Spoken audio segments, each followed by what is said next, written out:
xibaar yu wér te wóor ca tàng-tàng ba abonnez-vous pour ngeen di mën di jot suñuy vidéo. ñëwaatu Macky Sall ci réewum Sénégal mbooloo mu baree ko dal mu daal di wàcc ci aéroport international Blaise Diagne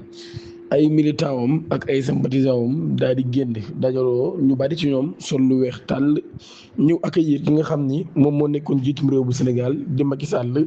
ba mu wàcceeg léegi nag mu daal di génnoon réew mi dem ci bitim réew nekk ca Maroc fa la basé woon daal di fay dëkk. bii mooy benn yoon mu fi ñëw ci ñaari at yi nga xam ni ñàkk na réew mi ak léegi moom mi nekkoon jiitum réew mu Sénégal di Macky Sall nag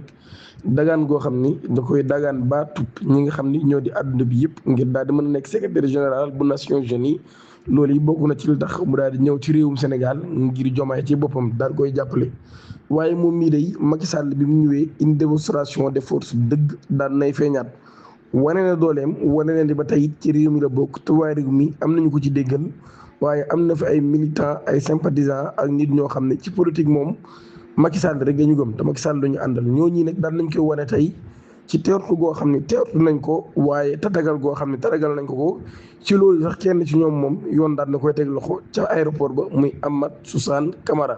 waaye moom ba mu jógee ca aéroport ba dañu jaww jubali ca palais de la République ci loolu yi daan nañ koy gis mu daal di nuyu président de la République ñu daal di ànd dugg ca biir.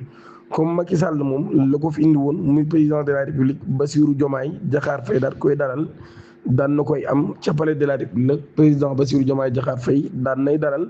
ki nekkoon jiitum réew mu Sénégal muy ki mu wutu di Macky Sall lañ waxtaanee la fa am ak lañ tënk du ñàkk ginnaaw baat dinañ ci ñëw di ñaan ngeen abonné activer cloche de notification bi te aimé vidéo bi jërë ngeen jëf.